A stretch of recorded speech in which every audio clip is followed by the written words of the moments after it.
Seri 11 Bukek Xiansu. Suling Emas Naga Siluman. Cerita, Ho Ping Hu. Audiobook, novel silat. Bab 8. Para pimpinan Kunlun Pai merasa khawatir, akan tetapi karena 5 orang muda itu mendesak, akhirnya para Tosu Kunlun Pai memberi izin dengan pesan agar mereka tidak melayani orang-orang Kang Ou dan tidak menimbulkan perkelahian dan permusuhan, melainkan hanya sekedar menambah pengalaman belaka. Demikianlah, ketika 5 orang murid Kunlun Pai ini tiba di daerah bersalju, tiba-tiba mereka bertemu dengan 3 orang tua aneh yang memandang kepada 3 orang gadis muda itu sambil tertawa-tawa. 5 orang murid Kunlun Pai itu tidak mengenal mereka ini, tidak tahu bahwa mereka itu adalah 3 orang tokoh kaum sesat yang amat terkenal dan lihai sekali. Mereka itu adalah bekas para pembantu dari tokoh sesat Huai Kongcu Tanghun Ketua Liong Simpang yang kemudian bergabung dengan pemberontak Pangeran Nepal dan kemudian tewas di tangan pendekar yang terkenal Sumakian Bu atau lebih terkenal lagi dengan julukan pendekar siluman kecil, baca kisah jodoh sepasang Raja Wali. 3 orang aneh ini adalah orang-orang yang sudah biasa berkecimpung dalam dunia kejahatan. Yang pertama berpakaian seperti seorang Tosu, usianya kurang lebih 65 tahun, bertubuh tinggi kurus berwajah bengis. Orang kedua adalah Ban Kin Kui Kuan Kok, usianya sebaya dengan Tosu tadi, tubuhnya tinggi besar dan mukanya hitam. Kalau Hak Im Chu terkenal dengan ginkangnya yang hebat, orang kedua ini, sesuai dengan julukannya, yaitu Ban Kin Kui, setan selak sakati. Tenaganya sebesar gajah dan dia adalah seorang yang memiliki sinkang kuat sekali dan kedua kepalan tangannya merupakan senjata ampuh. Orang ketiga adalah Hai Leong Ong Chiok Gutu, usianya juga sebaya, kepalanya gundul akan tetapi dia bukanlah seorang Huesio. Tubuhnya pendek gemuk, tidak sesuai dengan keahliannya, yaitu ahli bermain dalam air dan memiliki tenaga dalam yang kuat pula. Orang ketiga ini suka tertawa-tawa, dan tangannya memegang sebatang dayung yang kini dipergunakan sebagai tongkat. Sesungguhnya, sebelum mereka bertiga ini menghambakan diri kepada Ketua Liong Simpang, biarpun mereka itu termasuk tokoh-tokoh kaum sesat, namun mereka bertiga tidak atau jarang sekali menggoda wanita.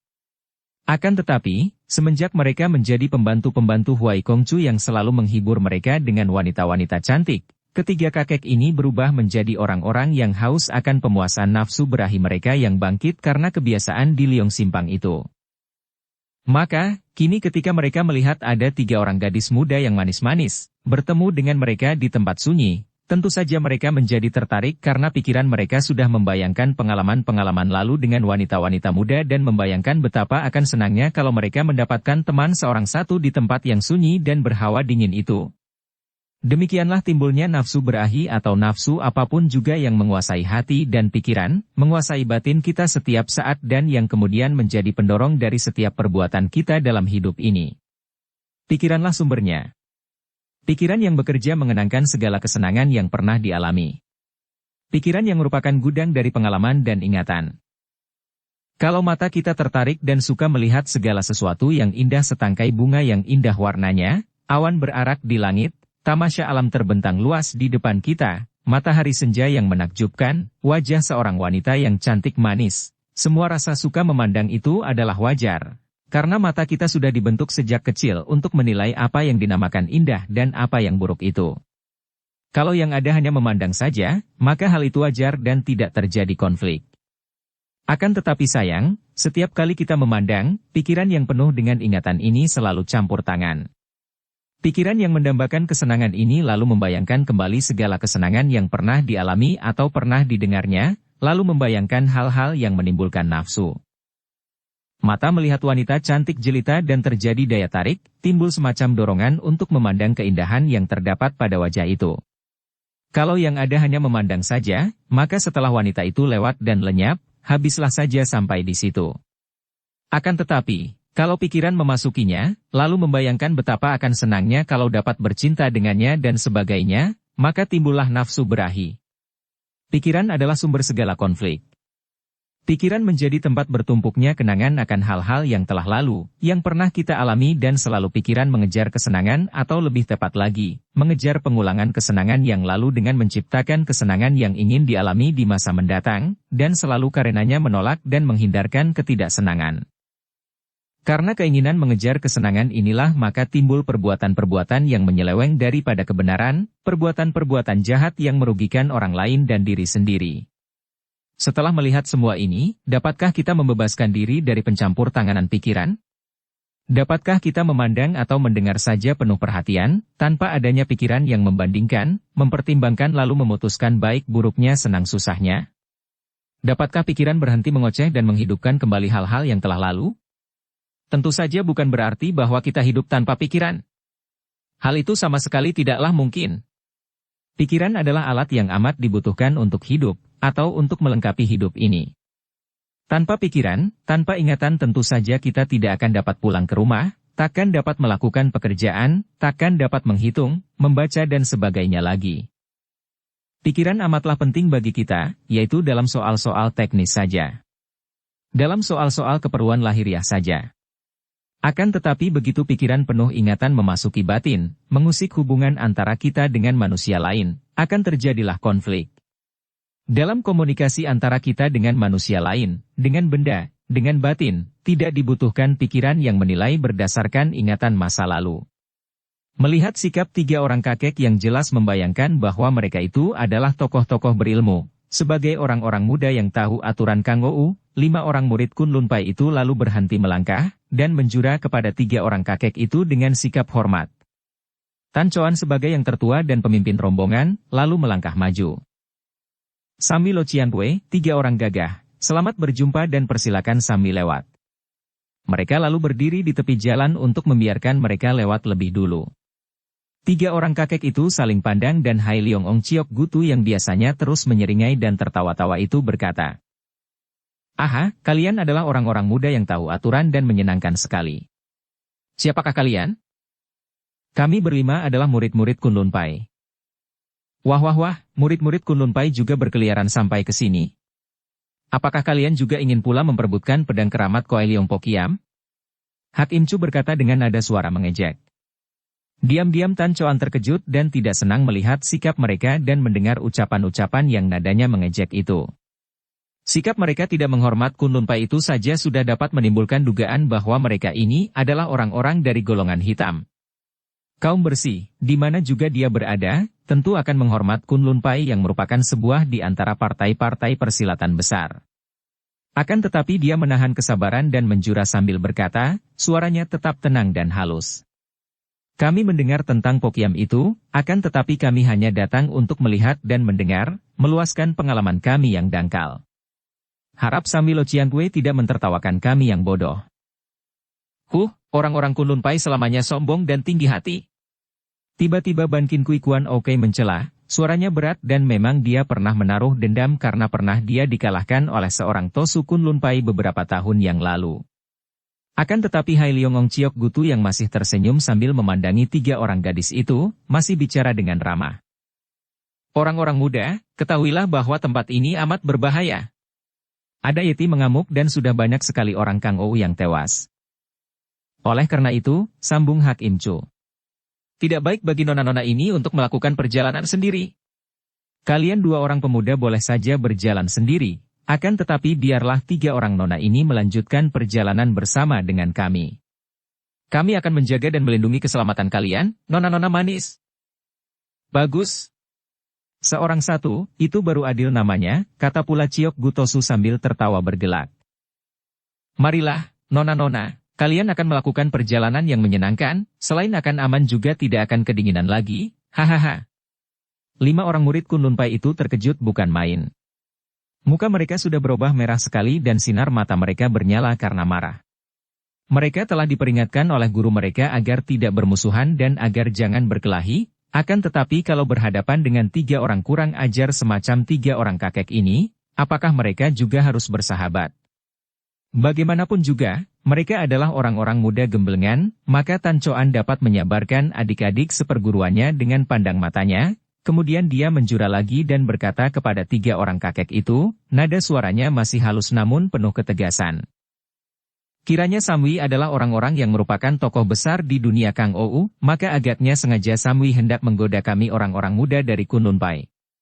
Akan tetapi para pemimpin dan guru-guru kami telah berpesan kepada kami agar kami tidak berlaku kurang ajar dan tidak mencari permusuhan dengan siapapun juga. Oleh karena itu, harap Samwi menaruh kasihan kepada kami dan membiarkan kami pergi melanjutkan perjalanan kami." Heh, bocah yang bermulut manis. Kalau engkau mau pergi bersama temanmu pemuda yang satunya lagi itu, lekaslah minggat dan menggelinding pergi. Akan tetapi tinggalkan 3 orang gadis manis itu untuk menemani kami, bentak Ban Kin Kui Kuan Oke dengan bentakan keras. Tak mungkin kini mereka berlima dapat menahan kemarahan mereka yang memuncak oleh ucapan yang amat menghina ini.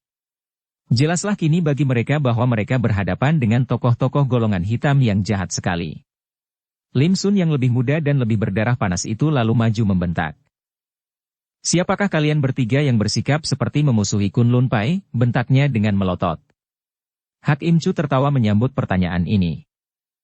Hahaha, memang sebaiknya kami memperkenalkan diri, agar kalian berdua tidak mati penasaran dan agar ketiga orang gadis itu akan merasa lebih senang karena telah kami pilih sebagai teman-teman seperjalanan di tempat dingin ini. Dengarlah baik-baik, Tinto adalah Hak Im Chu, dia itu adalah Ban Kin Kui Kuan Kok, sedangkan si gundul itu adalah Hai Leong Ong Chiok Gutu. Nah, sudah jelaskah? 5 orang muda Kun Lun Pai itu memang belum banyak pengalaman di dunia Kangou, apalagi dunia penjahat, maka tentu saja nama-nama itu asing bagi mereka. Sekali lagi kami harap Samwi tidak menanam permusuhan dengan kami orang-orang muda yang tidak ingin berkelahi dengan siapapun juga dan membiarkan kami pergi. Tan Choan berkata lagi, sungguh pun nada suaranya tidak sehormat tadi, akan tetapi juga tidak kasar dan dia memberi tanda kepada adik-adik seperguruannya untuk meninggalkan tempat itu. Hai Yit, tahan dulu, bentak Hai Leong Ong Chiok Gutu yang biarpun tubuhnya pendek gemuk akan tetapi dapat bergerak gesit sekali karena tahu-tahu dia sudah berkelebat dan menghadang di depan mereka berlima. Tulikah kalian? Yang 2 laki-laki boleh minggat, akan tetapi yang 3 wanita harus tinggal. Manusia jahat, bentak Tio Ang Bue, murid perempuan Kun Lun Pai yang baru berusia 16 tahun itu dan dia sudah menyerang dengan pedangnya yang dicabut secepatnya. Hahaha, engkau memilih aku sayang. Aha, engkau tidak salah pilih. Si pendek gendut yang berkepala gundul ini tertawa dan dengan tenang saja dia mengelak dari sambaran pedang Tio Ang Bue. Sementara itu, 4 orang murid Kun Lun Pai yang lain sudah mencabut pedang dan mereka pun menerjang maju. Hak Im Chu dan Ban Kin Kui Kuan Oke menyambut mereka dengan tertawa mengejek. Dan memang sesungguhnya tingkat kepandaian murid-murid kelas 2 dari Kun Lun Pai ini masih kalah jauh kalau dibandingkan dengan tingkat kepandaian 3 orang tokoh sesat itu.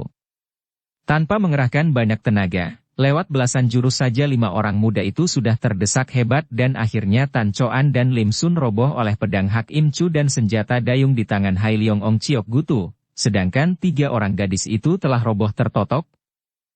Sambil tertawa-tawa 3 orang kakek yang kejam seperti binatang buas itu telah memilih masing-masing seorang gadis, mengangkat dan memondong mereka itu sambil terkekeh dan hendak membawa mereka pergi. Pada saat itu berkelebat bayangan yang cepat sekali dan tahu-tahu di situ telah berdiri 2 orang lain.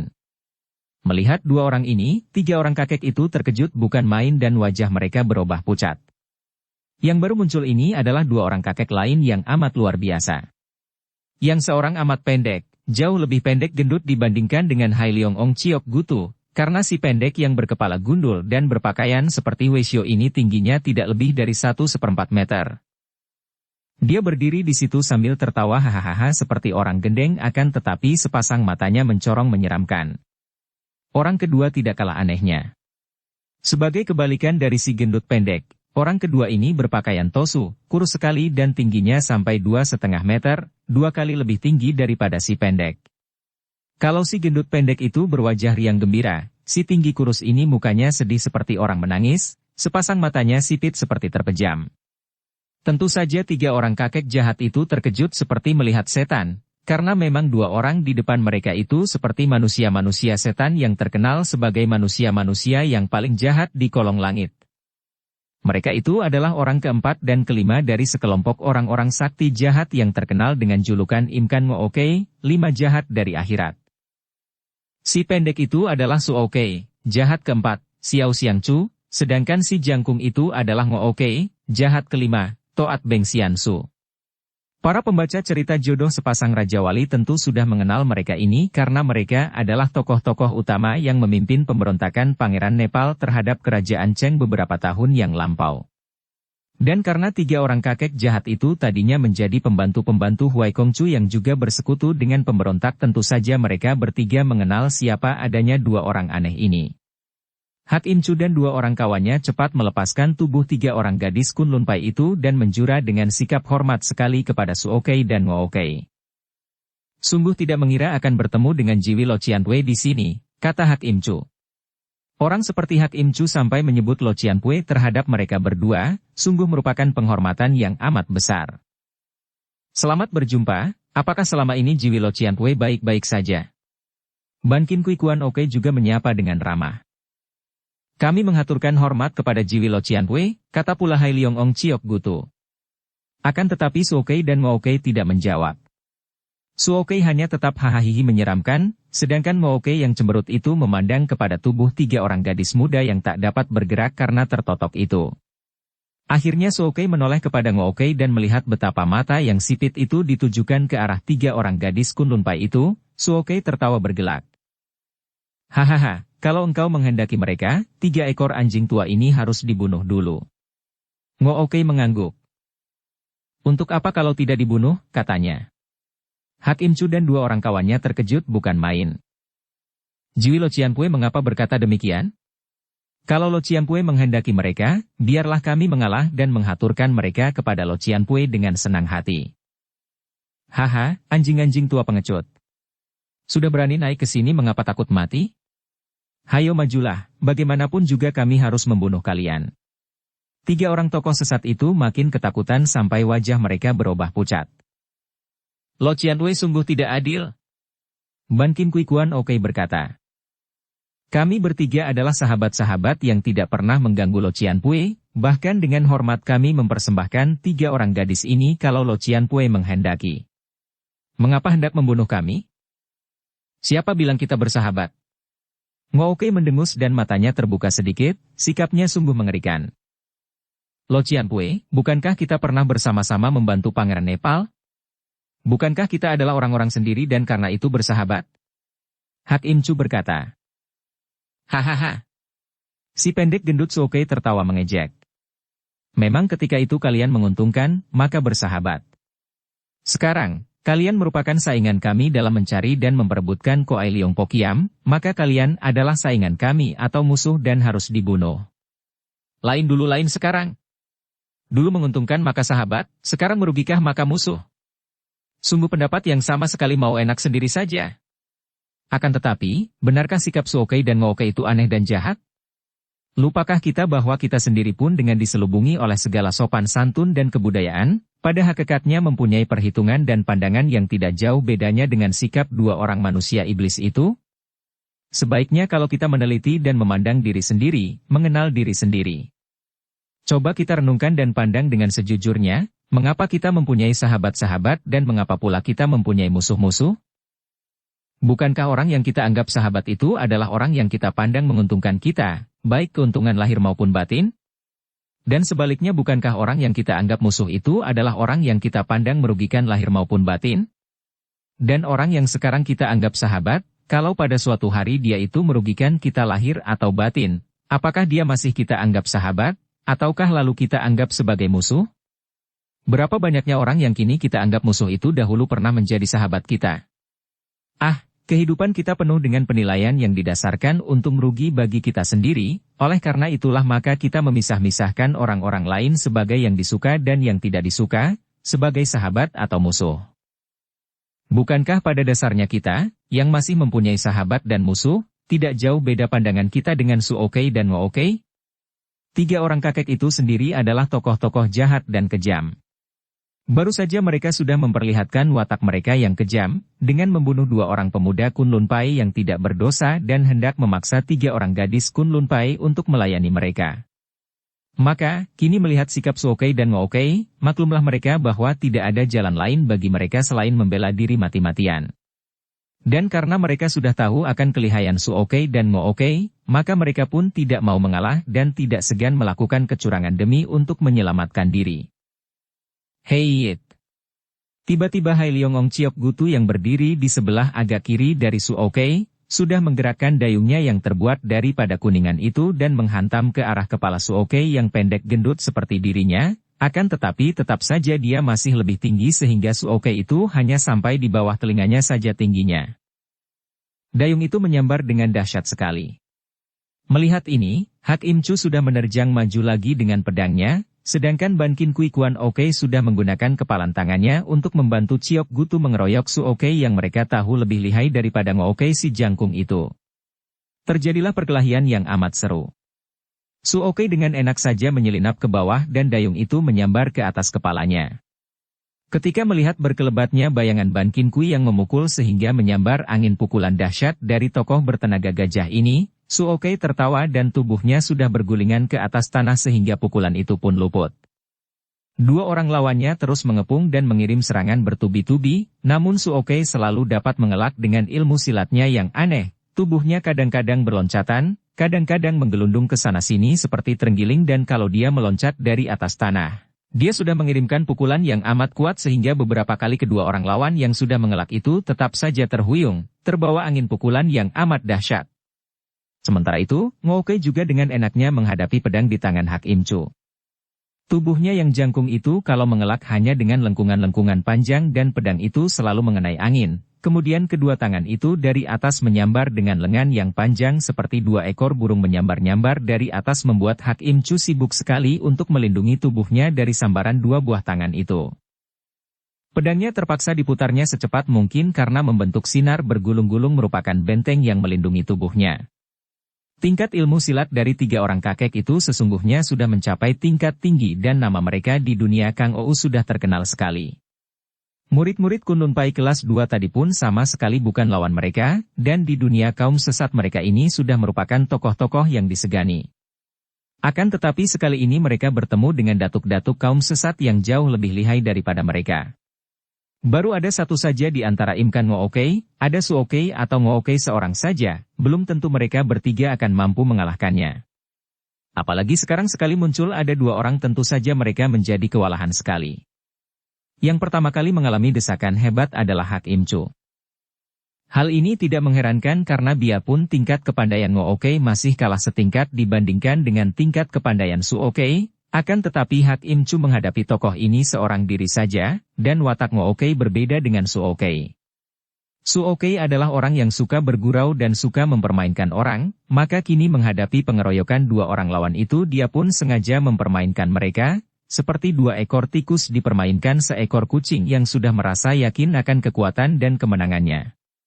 Oleh karena itulah maka kalau Ngo Oke sudah dapat mendesak lawannya, Su Oke masih belum mendesak dan membiarkan dua orang lawannya itu melakukan serangan bertubi-tubi yang dapat dihindarkannya dengan mudah saja. Ngo Oke sudah mendesak hebat dan kedua tangannya makin gencar melakukan serangan ke arah kepala Hak Im Chu. Tosu ini sudah mandi keringat karena berkali-kali tangan yang berlengan panjang itu hampir saja berhasil menotoknya atau menghantam kepalanya dari arah yang tidak terduga-duga sebelumnya karena dia tidak mungkin dapat mengikuti gerakan dari atas itu. Dengan kegelisahan yang membuatnya nekat, tiba-tiba dia menusuk ke depan, memutar pedang itu dan tangan kirinya ikut melancarkan pukulan yang mengandung sinkang kuat ke arah dada lawan, pedangnya berputar hendak merobek perut. Serangan ini dahsyat bukan main sehingga biarpun Ngo Oke amat lihai, tokoh ini terkejut juga. Dan tiba-tiba terjadilah apa yang dikhawatirkan sejak tadi oleh Hak Im Chu. Tubuh tinggi kurus itu tiba-tiba berjungkir balik dan selagi Hak Im Chu terkejut dan tidak tahu bagaimana harus menghadapi lawan ini, tahu-tahu ubun-ubun kepalanya kena dicium ujung jari kaki kanan Ngo Oke. Aug! Hak Im Chu terhuyung ke belakang, pandang matanya berkunang-kunang dan pada saat itu, Ngo Oke sudah menubruk ke depan dengan tubuh berjungkir balik kembali seperti semula, dua kali tangannya menampar terdengar suara. Krek! Krek, dan patahlah kedua pergelangan tangan Hak Im Chu. Pedangnya terlempar jauh dan tahu-tahu jari-jari tangan kiri yang panjang dari Ngo Oke telah mencekik lehernya dari belakang disambung oleh jari-jari tangan kanannya dari depan. Hak Im Chu meronta-ronta, tidak mampu melakukan tendangan karena tubuh lawan berada di belakangnya, sedang kedua lengannya sudah tak dapat dipergunakan lagi. Dia meronta-ronta dan tubuhnya berkelojotan, namun sia-sia belaka. Cekikan itu makin kuat saja. Sungguh merupakan penglihatan yang mendirikan bulu roma apa yang dilakukan oleh Ngo Oke secara kejam bukan main itu. Akhirnya tubuh itu berhenti berkelojotan dan Ngo Oke melemparkan tubuh Hak Im Chu yang telah mati dengan mata melotot dan lidah keluar sampai memanjang. Aha, engkau keburu-buru amat, Ngoti. Su Oke yang dikeroyok dua itu masih sempat mentertawakan Ngo Oke. Akan tetapi Ngookei sudah tidak mau mempedulikan lagi karena manusia iblis ini dengan langkah panjang sudah menghampiri Tio Ginbue, gadis Kunlun Pai yang berusia 18 tahun itu. 3 orang gadis itu tidak pingsan, hanya tertotok saja dan tidak mampu menggerakkan tubuhnya. Semenjak tadi, mereka itu menangis melihat 2 orang suheng mereka tewas, kemudian mereka menonton pertempuran antara manusia-manusia iblis itu dengan hati merasa ngeri dan takut. Mereka adalah gadis-gadis yang menerima gemblengan lahir batin, akan tetapi baru sekarang mereka merasa ngeri dan takut karena maklum betapa mereka itu sama sekali tidak berdaya dan mereka terjatuh ke dalam tangan manusia-manusia yang lebih jahat daripada iblis sendiri. Ketika si jangkung itu menghampirinya dan menyambarnya seperti seekor elang menyambar anak ayam saja, mengangkatnya tinggi-tinggi, Tio Ginbue menjadi ketakutan dan merintih. 2 orang lainnya memandang dengan mata terbelalak dan jantung berdebar. Rintihan Ginbue makin lama menjadi jeritan-jeritan menyayat hati ketika dia dibawa ke balik tumpukan salju oleh si jangkung itu dan akhirnya tidak terdengar lagi jeritannya. Tak lama kemudian Ngookei sudah datang lagi dan kini tangannya yang berlengan panjang itu menyambar tubuh Lim Xiang, juga seperti tadi dibawanya gadis itu ke balik tumpukan salju. Terdengar oleh Ang Bue bagaimana sucinya ini menjerit-jerit akan tetapi makin lama jeritannya menghilang terganti isak tangis yang menyedihkan. Sementara itu, Suokei tertawa dan kini mulailah dia menyerang 2 orang pengeroyoknya. Tubuhnya merendah seperti berjongkok dan ketika tangannya dihantamkan ke depan, Hai Liong Ong Ciok Gutu berteriak dan tubuhnya terlempar ke belakang, terbanting dan tewas seketika, dari mulutnya menyembur darah segar. Itulah pukulan katak buduk yang berbau amis dan beracun, akan tetapi juga ampuhnya menggila itu. Melihat ini, Ban Qin Kui Kuan Oke tidak mempedulikan rasa malu lagi, dia sudah meloncat hendak melarikan diri. Akan tetapi tahu-tahu si pendek itu sudah berada di depannya dan sekali Su Oke melancarkan pukulannya seperti tadi, Ban Qin Kui juga terjengkang dan tewas seketika dengan muntah-muntah darah. Hohohahaha. Su Oke tertawa dan pada saat itu Ngo Oke sudah menangkap Ang Bue, gadis ketiga.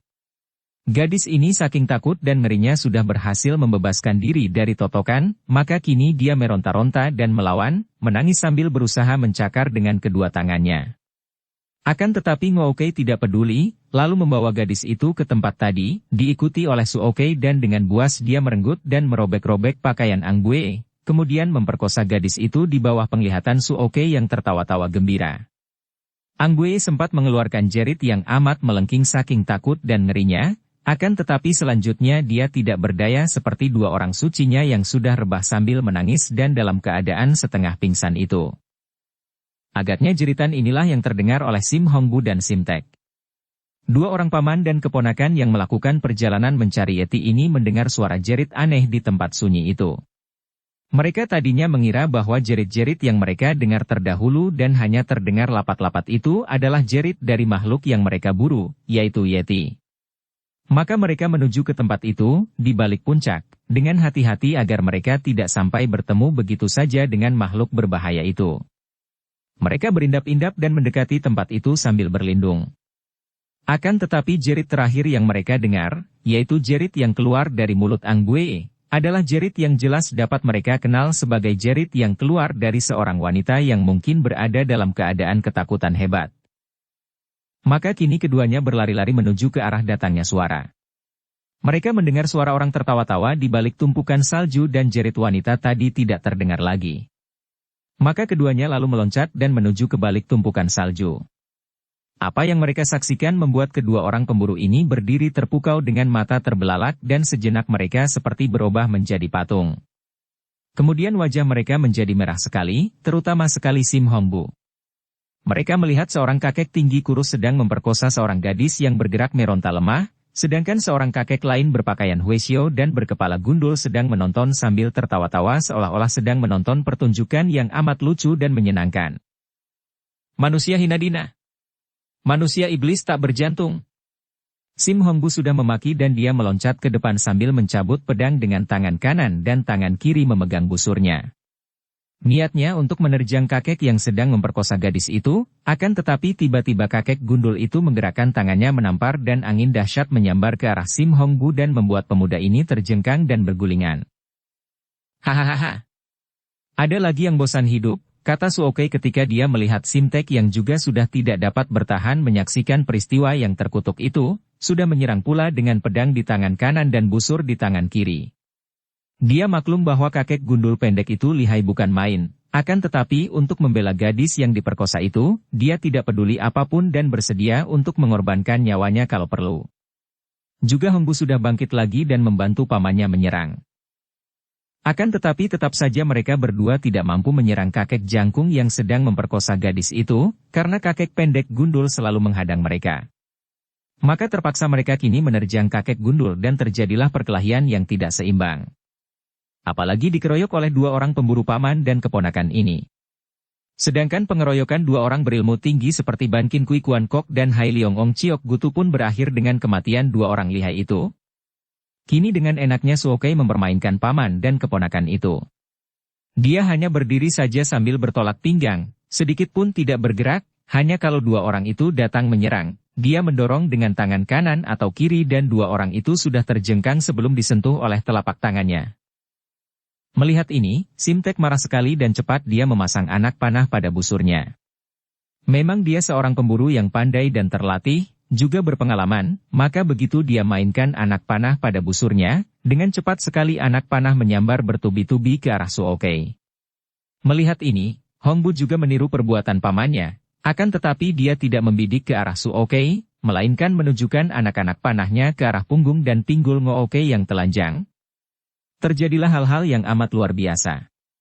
Suokei hanya menggerakkan kedua tangannya dan semua anak panah yang dilepas oleh Simtek itu kembali ke arah penyerangnya dengan kecepatan jauh lebih laju lagi daripada ketika anak-anak panah itu tadi meluncur dari gendewa Simtek.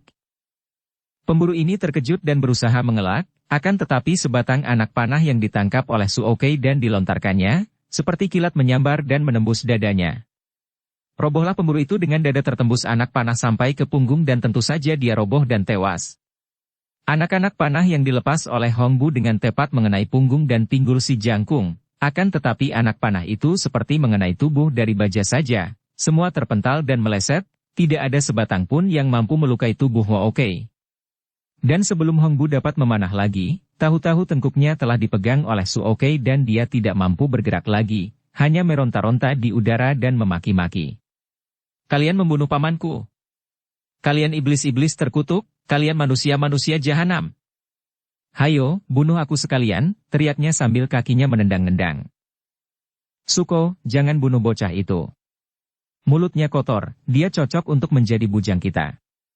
Ngookei berkata dan dia sudah bangkit berdiri. Kemudian, di depan mata Hongbu yang terbelalak penuh kengerian, Ngookei mencabuti kuku ibu jari tiga orang gadis yang rebah diperkosanya itu. Gadis-gadis itu menjerit satu kali dan roboh pingsan. Kemudian, setiap habis mencabut kedua kuku ibu jari tangan, Ngookei melemparkan tubuh itu dan dia sengaja membanting secara keras sehingga kepala gadis yang dibantingnya itu menimpa batu dan pecah, tewas seketika. Tiga orang gadis itu tewas dalam keadaan yang amat mengerikan dan menyedihkan. Iblis kau! Bukan manusia kau! Terkutuk kau, menjadi intip neraka kelak, jahanam busuk! Sim Hongbu memaki-maki dan hampir dia pingsan saking ngeri menyaksikan kekejaman yang belum pernah disaksikan sebelumnya, bahkan belum pernah dia mendengar atau mimpi tentang kekejaman sehebat itu. Mulutmu benar busuk. Kau sungguh pandai memaki, bagus sekali. Suokei tidak marah bahkan memuji-muji. Tentu saja Hongbu tidak sudi dipuji dan dia memaki-maki makin hebat. Anjing kau, babi kau. Kalian buas dan keji, melebihi binatang, melebihi iblis. Suruh dia diam, Suko. Biarpun dia pandai bernyanyi, akan tetapi lama-lama bosan juga, kata Ngookei. Atau biar kurobek saja perutnya dan kita lihat isi perut anak yang begini berani? Hahaha, nanti dulu, Ngoti. Di tempat seperti ini kita butuh pembantu, dan anak ini mempunyai bakat yang baik sekali untuk menjadi seorang tokoh kita kelak. Lihat, keberaniannya menonjol, dan mulutnya pun cukup busuk. Kalau kelak tindakannya sebusuk mulutnya, wah, dia bisa menandingi kita. Jahanam keparat, siapa sudi ikut kalian? Hayo bunuhlah aku, keparat.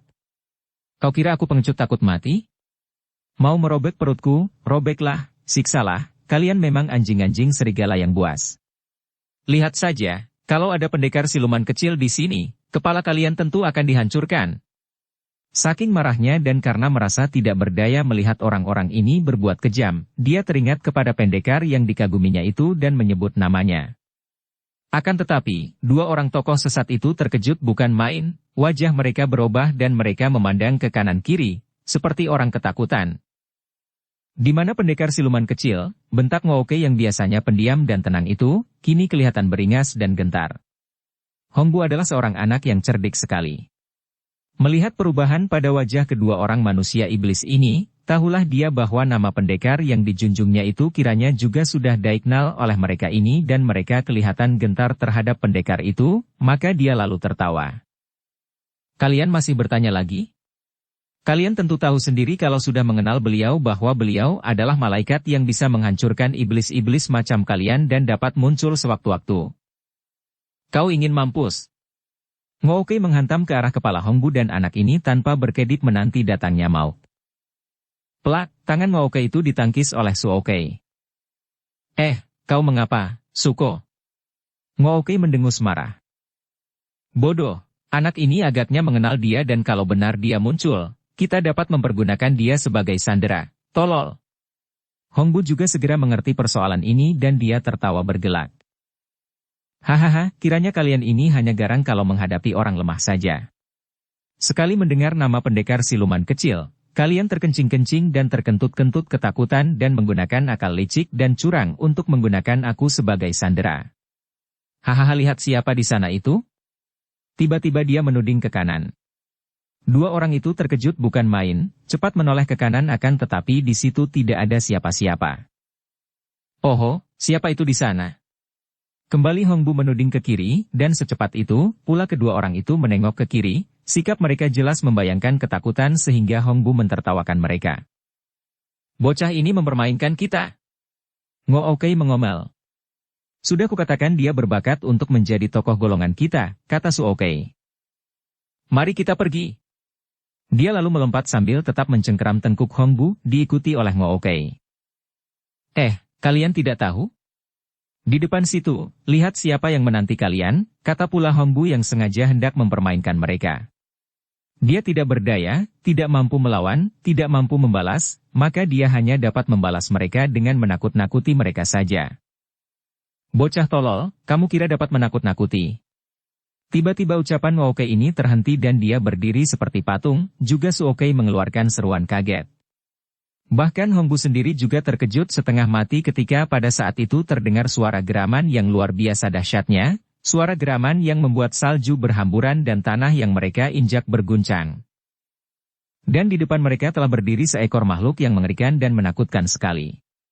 Tingginya luar biasa sekali, sama dengan tingginya Ngooke yang sudah terlalu luar biasa itu. Akan tetapi kalau Ngooke kecil kurus, makhluk itu sebaliknya tinggi besar, lebih besar daripada Suoke yang gendut. Otomatis Suoke melepaskan Hongbu karena dia harus bersiap siaga menghadapi makhluk ini yang mereka sudah dapat menduganya karena selama beberapa pekan ini mereka sudah mendengar tentang makhluk ini. Yeti. Sepasang mata makhluk itu kemerahan dan liar, beringas seperti sedang marah sekali. Sebatang pedang menancap di paha kanannya dan dia berdiri agak membungkuk, agaknya siap untuk menyerang. Yeti. Sim Hongbu merangkak ke samping, lalu terduduk dengan kedua kaki lemas karena tegang dan ngerinya. Dia belum pernah merasa takut, walaupun di dalam perburuan semenjak dia kecil, banyak sudah dia menghadapi bahaya maut dan menghadapi binatang-binatang buas yang kuat dan liar. Akan tetapi belum pernah dia bertemu dengan makhluk seperti ini. Tidak seperti binatang buas lain, juga jauh daripada manusia liar, melainkan lebih dekat dengan wujud dari setan neraka sendiri. Sayang pamannya telah tewas. Kalau ada pamannya di situ, tentu pamannya itu akan terpesona dan hatinya dipenuhi kebanggaan. Kebanggaan seorang pemburu yang menjadi pemburu pertama yang berhadapan dengan Yeti, makhluk yang selama ini hanya terdapat dalam dongeng belaka. Sementara itu, Suoke dan Ngooke sudah bersiap-siap. Sebagai ahli-ahli ilmu silat tinggi, mereka tidak mau mendahului karena mereka sudah mendengar betapa tangguhnya dan berbahayanya makhluk ini. Banyak sudah tersiar berita betapa orang-orang Kangou yang pandai-pandai menjadi korban Yeti ini. Hal itu mereka tidak pedulikan, karena sesungguhnya bukan hanya Yeti yang membunuh mereka. Banyak pula yang mati di tangan Inkan Ngooke. Memang, mereka ini membunuhi banyak orang Kangou, terutama dari pihak kaum bersih, agar mengurangi saingan dalam memperebutkan pedang pusaka yang terkenal itu. Dan kini, melihat sebatang pedang menancap di paha Yeti, timbullah niat mereka untuk merobohkan makhluk ini. Dua pasang mata yang tajam itu mengenal pedang yang baik, dan bukan tidak boleh jadi bahwa pedang itulah yang sedang diperebutkan orang-orang Kangou. Pedang itulah yang bernama Koaliong Pokiam. Akan tetapi bagaimana pedang yang diperebutkan oleh semua orang Kangou itu menancap di paha Yeti? Suokei dan Ngokei tidak mempedulikan hal ini. Yang penting bagi mereka adalah merobohkan Yeti dan merampas pedang itu. Dan sekali Yeti terluka oleh pedang itu, agaknya tidak akan sukar bagi mereka untuk menundukkannya. Selama ini semua orang yang bertemu dengan Yeti tentu mati, maka tidak ada seorang pun yang pernah bercerita tentang pedang yang menancap di paha Yeti. Kalaupun ada yang melihatnya, agaknya juga tidak akan mau membuka rahasia ini kepada orang lain. Ngoti, siap, kau di belakangnya. Hati-hati, dia nampak kuat, pergunakan semua pukulan mematikan, kata Suokei. Akan tetapi Ngokei adalah seorang yang sombong dan terlalu mengagulkan kepandaiannya sendiri. Dia memandang rendah makhluk ini. Hanya binatang buas yang agak besar, apanya yang berbahaya, pikirnya. Mampuslah. Bentaknya dan tiba-tiba dia sudah menerjang dari samping, lengannya yang panjang itu terulur dan dengan pengerahan Shinkan yang amat dahsyat tangan itu menghantam ke arah kepala makhluk itu dari atas ke arah ubun-ubun yang dianggap tempat yang lemah dan agaknya Ngokei ini hendak merobohkan makhluk itu dengan sekali pukul saja maka dia mengerahkan seluruh tenaganya. Melihat si jangkung ini sudah menyerang, Suokei juga membarengi dengan pukulan dahsyat, katak buduk yang dilakukan sambil berjongkok, menghantam ke arah perut makhluk itu. Serangan orang keempat dan kelima dari Imkan Ngokei itu dahsyat bukan main dan seorang ahli silat yang jagoan sekalipun kiranya tidak akan begitu mudah untuk menghindarkan diri dari serangan-serangan yang hebat itu. Makhluk yang disebut Yeti itu mengeluarkan gerengan dahsyat sekali, seolah-olah tidak tahu bahwa dirinya diserang oleh pukulan-pukulan maut dan tanpa mempedulikan serangan lawan, kedua lengannya yang besar panjang berbulu itu sudah mencengkeram ke arah dua orang lawan yang menyerangnya. Jadi serangan-serangan lawan itu dibalasnya dengan serangan pula dari jari-jari tangan yang berkuku panjang dan runcing tajam melengkung itu. Des! Bu! Hantaman Ngokei pada kepala dan hantaman Suokei pada perut itu tepat mengenai sasaran, akan tetapi seperti menghantam bola karet saja karena kedua pukulan dahsyat itu membalik begitu menyentuh tubuh Yeti. Kiranya Yeti itu memiliki kekebalan yang sungguh luar biasa dan selamanya belum pernah dilihat oleh dua orang datuk kaum sesat itu. Dan pada saat itu, kedua tangan Yeti sudah menyambar ke arah leher mereka dengan cepat dan kuatnya. Dua orang datuk kaum sesat itu berseru keras dan melempar tubuh ke belakang, akan tetapi angin sambaran tangan itu menyambar dan membuat mereka merasa leher mereka perih seperti diserempet pedang tajam. Kagetlah kedua orang datuk itu dan mereka tahu bahwa Yeti itu ternyata bukan lawan sembarangan, melainkan makhluk yang memiliki kekebalan sukar dipercaya. Maka mereka berhati-hati dan kini Ngokei mengeluarkan suara mendengus dan tubuhnya sudah berjungkir balik, sedangkan Suokei sudah mengumpulkan kekuatannya dan bergulingan seperti seekor terenggiling. Yeti menggereng-gereng dan berdiri agak membungkuk, kedua tangan diangkat seperti sikap seekor beruang, dengan gerakan kepala dan lirikan matanya yang merah itu dia mengikuti gerakan aneh dari dua orang pengeroyoknya itu. Yang seorang berjungkir balik dan berloncatan dengan kepala menjadi kaki sehingga terdengar suara dak-duk sedangkan yang seorang lagi bergulingan seperti terenggiling atau seperti seorang anak kecil yang rewel. Tiba-tiba Ngokei mendengus lagi dan tubuhnya menyambar ke depan, mulailah dia menyerang dengan kedua kakinya, dengan ujung kaki dia menotok ke arah jalan darah di leher dan sebelah kaki lagi menusuk ke mata Yeti itu. Sedangkan dari arah lain Suokei yang tadinya bergulingan itu kini telah berjongkok serendahnya sehingga perut gendutnya mengenai tanah, sikapnya seperti seekor kodok tulen. Dan dari bawah itu dia mengeluarkan pukulan yang ampuh dengan pengerahan seluruh tenaga sehingga tercium bau amis bukan main ketika terdengar suara mencicit diikuti angin berdesir dari kedua telapak tangannya, menghantam ke arah Yeti. Agaknya Yeti itu pun tahu bahwa dua orang lawannya ini adalah orang pandai, dan mungkin pengetahuannya ini timbul ketika dia merasakan hantaman mereka yang pertama tadi, yang biarpun dapat diterimanya dengan kekebalan yang luar biasa, namun agaknya juga terasa olehnya. Pukulan kaki Ngokei ke arah leher dan mata datang lebih dulu dari serangan Suokei. Yeti itu tiba-tiba miringkan tubuh atas sehingga totokan itu luput dan dengan cepat dia menyambar dengan tangannya. Gerakannya itu cepat bukan main dan tahu-tahu sebelah kaki Ngookei telah dapat dicengkramnya.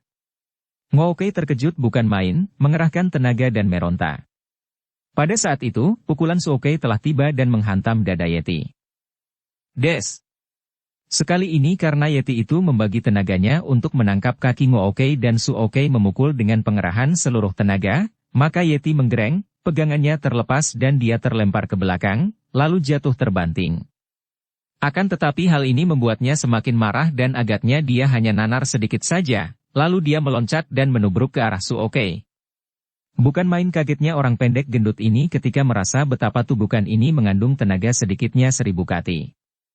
Dia melempar tubuh ke belakang dan bergulingan sehingga terhindar dari tubrukan itu. Sebaliknya, yang kena ditubruk adalah sebuah batu besar terbungkus salju dan terdengar suara keras ketika batu itu pecah berhamburan mencelat ke sana-sini. Suokei bergidik juga menyaksikan kedahsyatan Yeti itu. Kini dia dan terutama sekali Ngookei tidak berani main-main lagi. Mereka berdua lalu menerjang dari depan belakang, mengeluarkan semua ilmu kepandaian mereka, mengandalkan kegesitan dan secara bertubi-tubi akan tetapi hati-hati mereka menyerang dengan pukulan-pukulan sakti. Yeti itu agaknya juga berhati-hati kini. Dan mulailah dia menggerak-gerakkan kedua tangannya dan sungguh aneh sekali, gerakan-gerakannya itu biarpun kelihatan kaku dan lucu, namun ternyata mengandung dasar-dasar ilmu silat tinggi, juga demikian pula gerakan dan loncatan kedua kakinya sambil terpincang-pincang sehingga terjadilah pertempuran yang amat hebat. Melihat ini, Sim Hongbu yang sejak tadi merasa kasihan kepada Yeti yang kakinya sudah tertusuk pedang itu, memaki-maki dua orang datuk kaum sesat itu. Bersambung ke bab 9. Dukung kami dengan subscribe, follow, like, komen dan share. Terima kasih.